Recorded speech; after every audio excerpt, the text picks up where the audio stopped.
This is CBN NewsWatch. And thanks for joining us for CBN NewsWatch. I'm Heather Sells. 2 weeks after the death of George Floyd, there is a new push in major cities to defund police departments. That is the frequent cry rising from nationwide protests. But what exactly does it mean, and what could be the consequences? Gary Lane reports on the latest developments.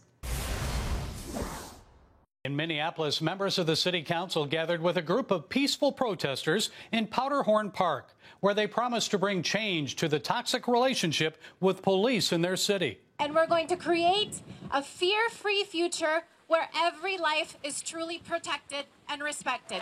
9 members of the Minneapolis City Council have vowed to defund the city's police department.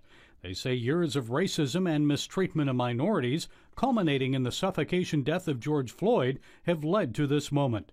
And it's not only happening in Minneapolis. In New York City, Mayor Bill de Blasio is proposing police reform, shifting funds away from the NYPD. I want to make a statement of principle right now that we will be moving funding from the NYPD to youth initiatives and social services. Appearing on CNN's State of the Union Sunday, Housing and Urban Development Secretary Ben Carson opposes the nationwide movement to defund police. Think about the consequences. You want to abolish police departments? Are you kidding me? What happens if you do that? Everybody goes out and arms themselves. They start hiring vigilante groups to protect them.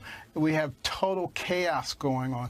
You know, that makes absolutely no sense. The founder of the Black Lives Matter movement says defunding police means shifting priorities and limiting the size, scope, and scale of policing, because millions of Americans are concerned about not having the resources to live well. Why can't we start to look at how it is that we reorganize our priorities so that people don't have to be in the streets protesting during a national pandemic?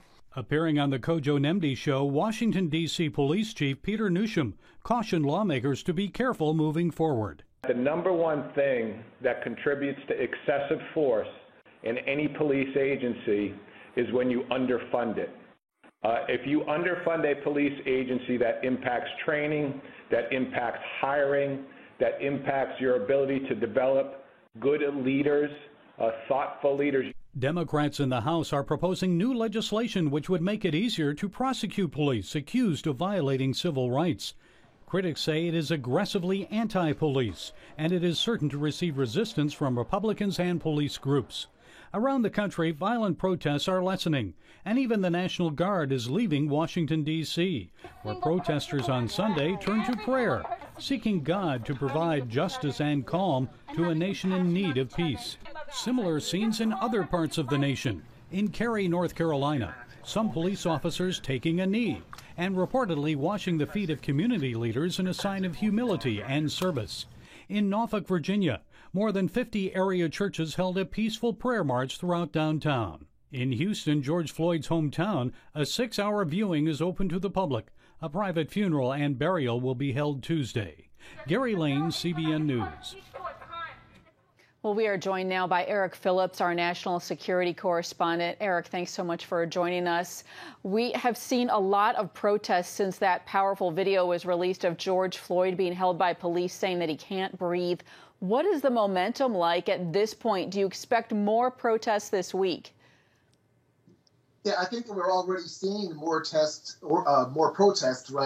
being organized this week. We are in the double digits in terms of the number of days that we've seen protests go on since the death of George Floyd.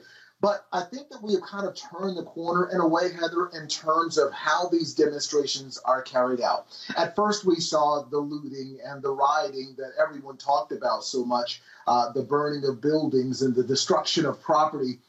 In recent days, maybe as much as almost a week now, we've not seen those types of violent protests for the most part. There have been some run-ins with police, but for the most part, the protests and demonstrations have been peaceful. They've been nonviolent. I think that a few things can be attributed to that. First of all, I think that people realize that after blowing off that initial steam, after expressing themselves in such ways that probably a peaceful way of protesting is going to be the most successful way. Then you've also got the arrest of Officer Derek Chauvin and the 3 other officers who were involved. in George Floyd's deadly arrest. They've all been charged now. All of that tends to lessen the tension just a bit and allow for these peaceful protests to take place. But in direct answer to your question, do I see them continuing? I do, for some time to come. I think that they will be peaceful in nature, and I think that we're starting to see them evolve from just the situation that happened with George Floyd and just the situation that happened with Ahmaud Arbery earlier this year to what are we going to do systematically where police enforcement is concerned. That's kind of the next avenue that we're seeing folks go down now. All right. Well, we know there's a lot of talk about defunding police, but I also want to ask you about the momentum on Capitol Hill right now. What is on the table there?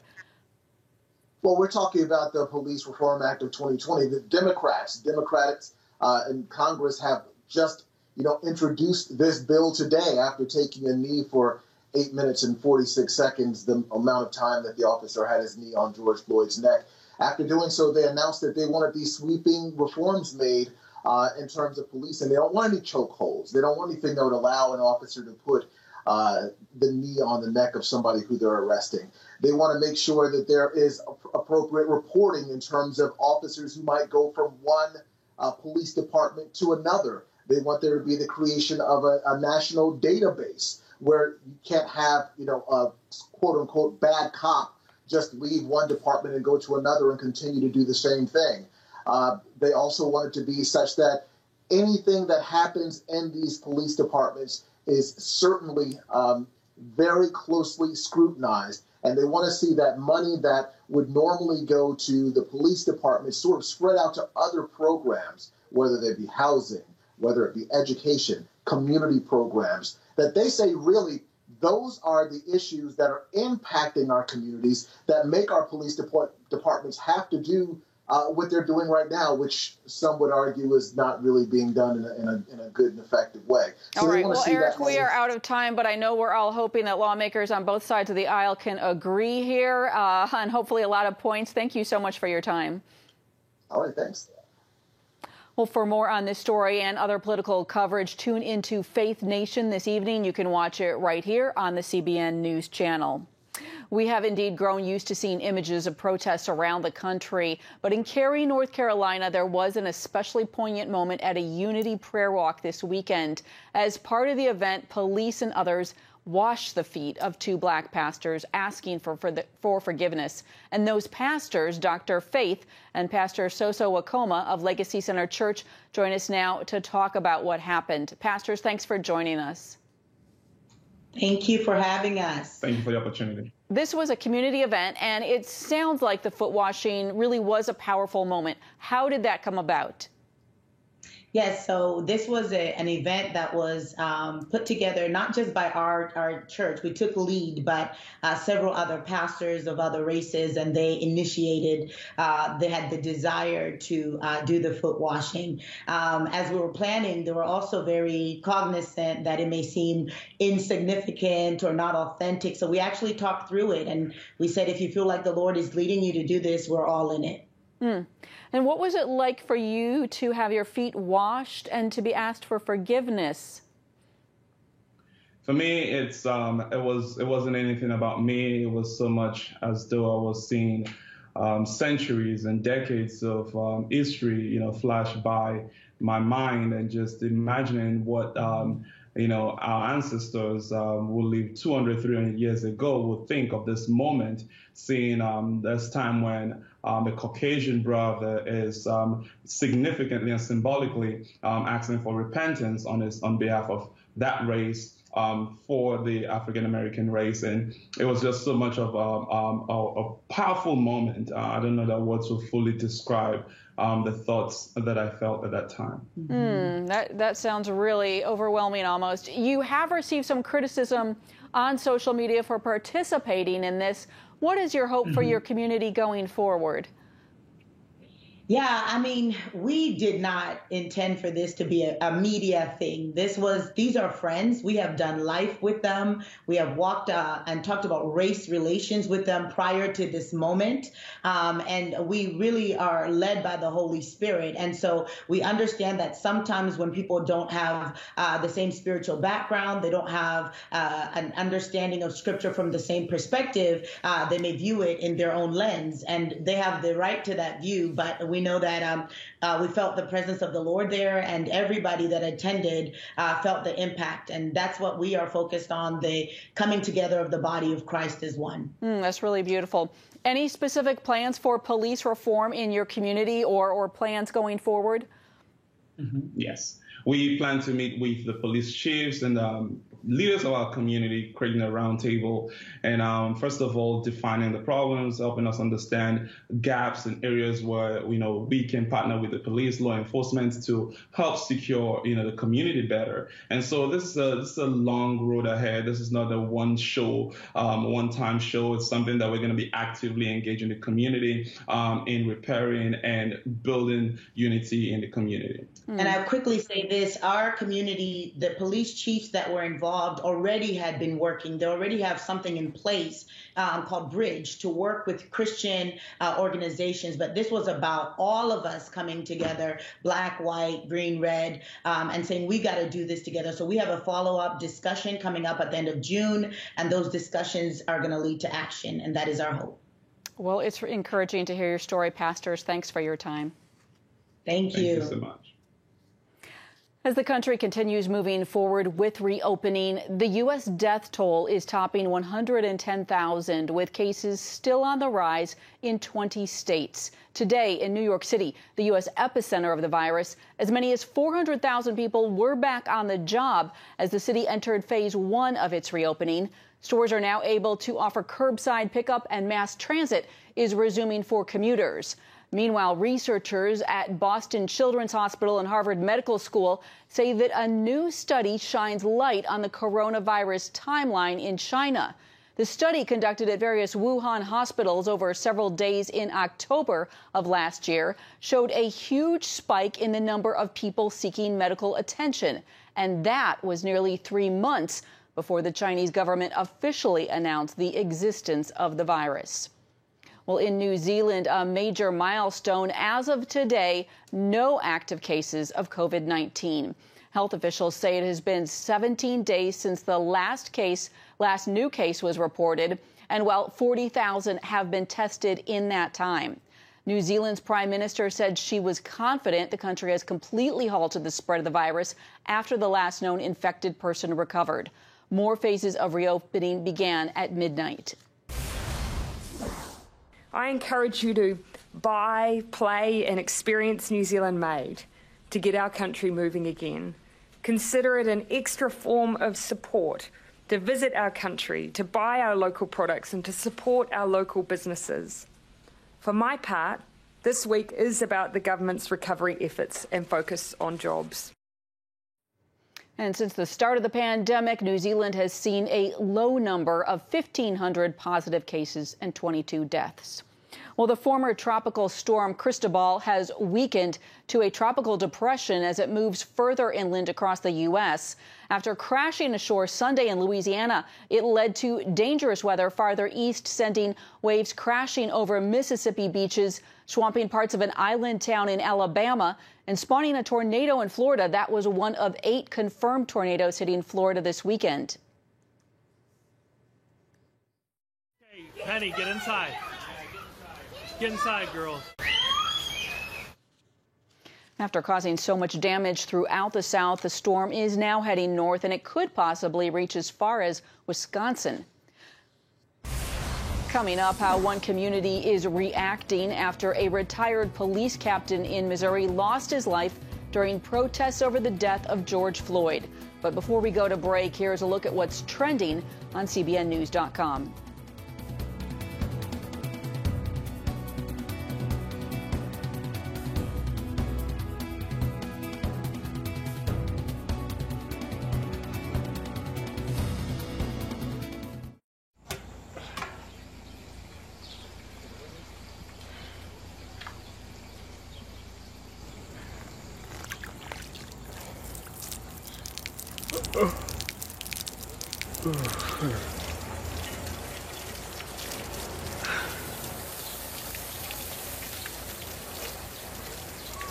Life is better with a good night's sleep. Get your free DVD or booklet of Protect Your Sleep as the world watches from the outside. It's a big diplomatic tug of war here in the Middle East. Go inside the story with Jerusalem Dateline. Israeli archaeologists are talking about a discovery that could change the thinking about the Temple Mount. Join CBN Jerusalem Bureau Chief Chris Mitchell and get the biblical perspective on the events shaping the world. What starts in Israel then ends up going to other places. Watch Jerusalem Dateline Friday night at 9:30 on the CBN News Channel. Life. It's meant to be lived fully. Jesus said it. I came to give you life. Life to the fullest. Life in your family.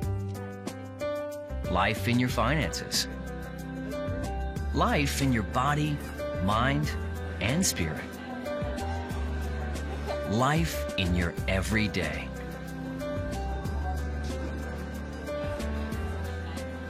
At CBN.com, we're taking what Jesus said seriously. We're here to help you discover life. Life. Live it fully. CBN.com.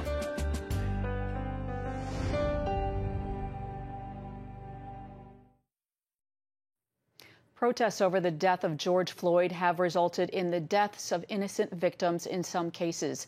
One of them was retired St. Louis, Missouri police captain David Dorn. Our Mark Martin talked with FaithWire.com's Dan Andros about what happened in reaction to Dorn's death. Dan, tell us what happened in St. Louis among protests and with the death of a retired officer. Yeah, it's tragic. His name was David Dorn, and he's a retired police captain. And at 77 years old, he said he had police work. His family said he had police work in his blood, and so he couldn't stay retired, and he was doing security work. And among that was for a friend who owned a pawn shop. And during the looting, the protest there in St. Louis, he responded to an alarm that was going off at this pawn shop. And when he arrived, he tried to confront these looters and violent protesters there that were in there, you know, breaking up the store and trying to steal stuff. And in the melee, he was shot and he was killed, and it was all captured on Facebook Live.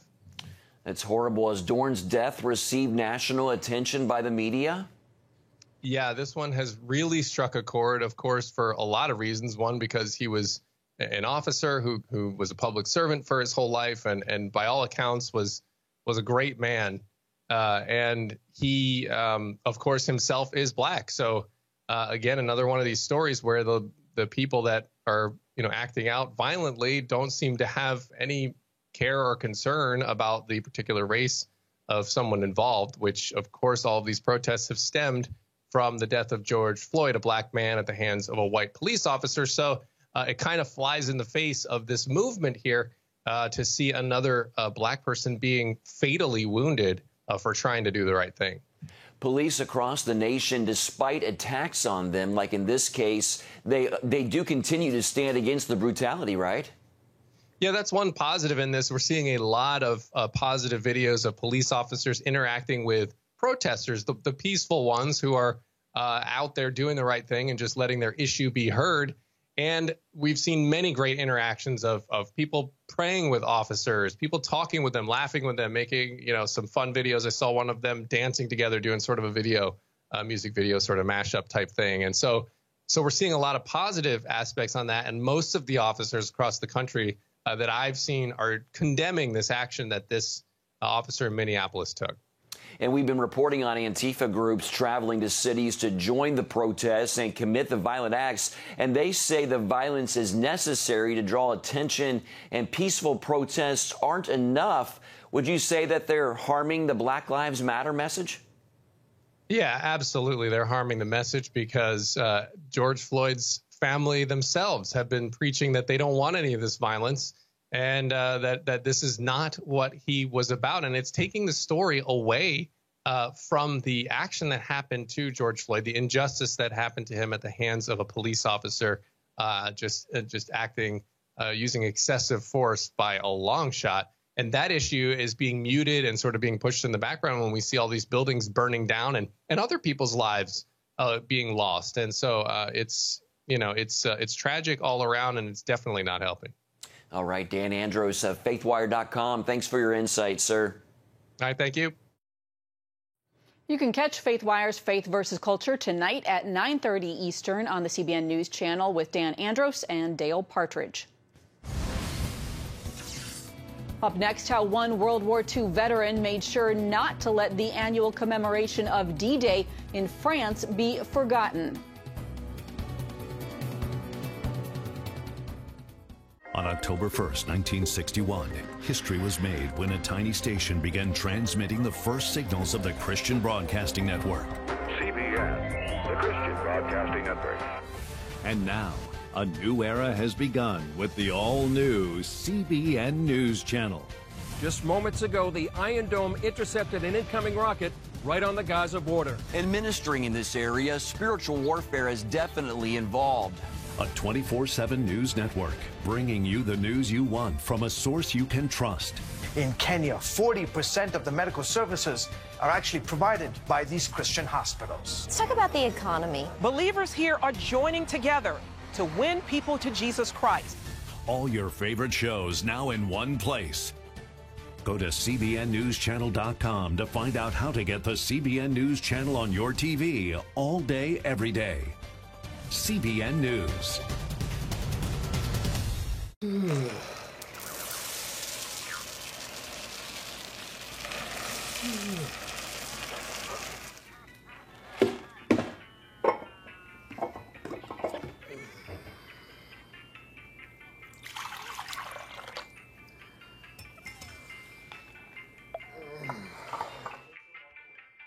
Life is better with a good night's sleep. Get your free DVD or booklet of Protect Your Sleep today. Life. It's meant to be lived fully. Jesus said it. I came to give you life. Life to the fullest. Life in your family. Life in your finances. Life in your body, mind, and spirit. Life in your everyday. At CBN.com, we're taking what Jesus said seriously. We're here to help you discover life. Life. Live it fully. CBN.com. The annual commemoration of D-Day in France sees fewer World War II veterans each year. Their dwindling numbers combined with a worldwide pandemic led to an almost complete no-show this year. One American World War II veteran, however, took his place on the cliffs of Pointe du Hoc and did his best to mark the occasion.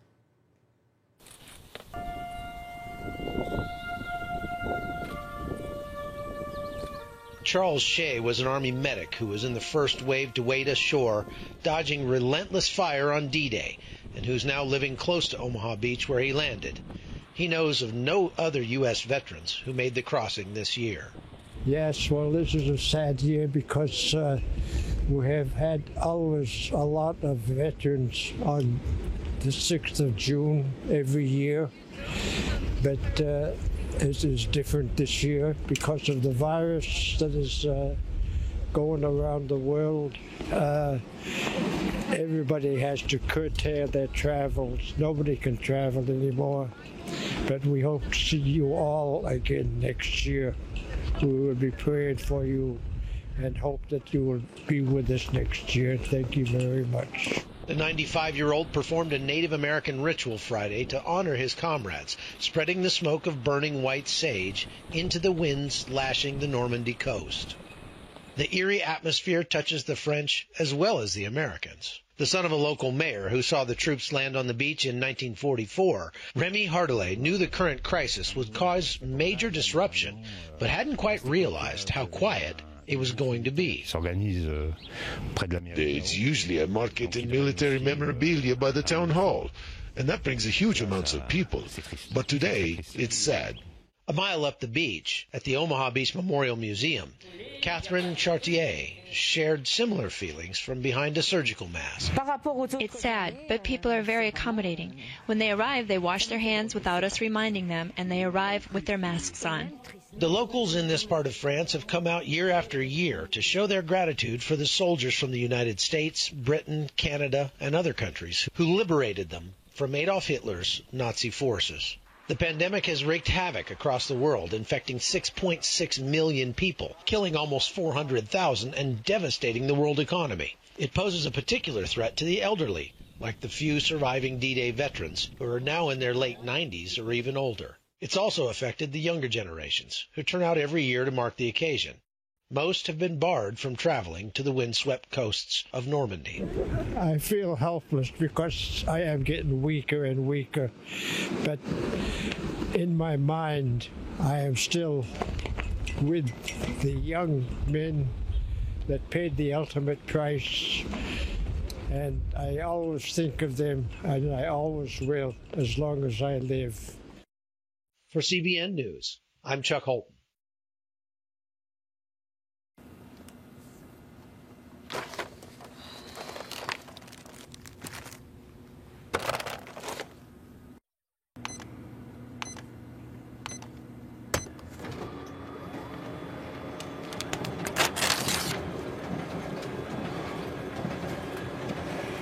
Life is better with a good night's sleep.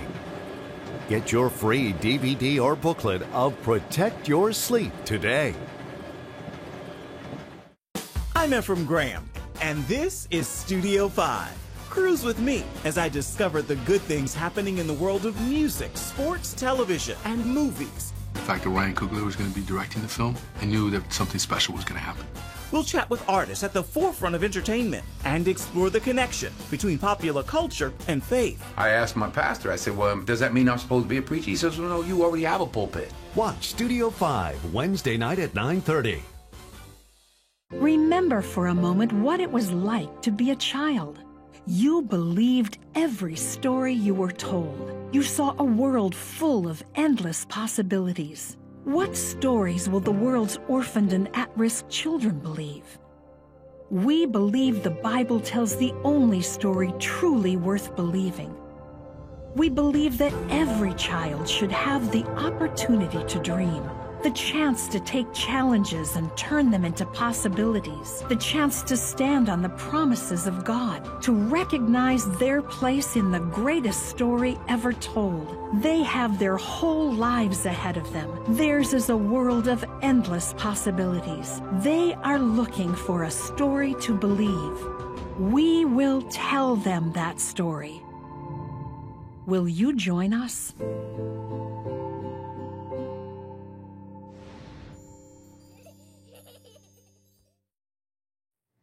A long sought-after million-dollar treasure in the Rocky Mountains has finally been found. The bronze treasure chest was buried by New Mexico author and antiques dealer Forrest Fenn. Clues to its location were hidden in his 2010 autobiography, The Thrill of the Chase. In 1988, I was diagnosed with what everybody thought was terminal cancer. But besides that, we were going into a recession, and I just wanted to give some people hope. The Santa Fe New Mexican reports the person who found it was from back east and did not want to be named. That is it for us. Hope you have a great